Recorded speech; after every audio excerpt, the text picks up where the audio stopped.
जय जगन्नाथ। नमस्कार। BS welding and cutting solution में आपका स्वागत है।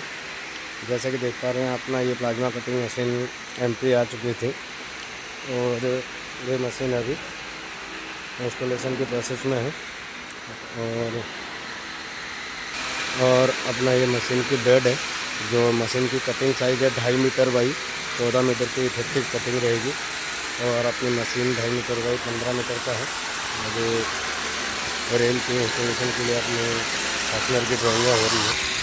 ये अपना फाउंडेशन की तैयारी हो रही है, जिसके ऊपर अपनी गाटर बिछाई जाएगी आएगी।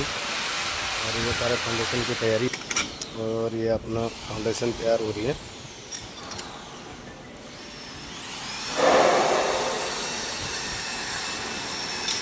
पच्चीस 2500 बाई 15 मीटर की अपनी एंट्री साइज है।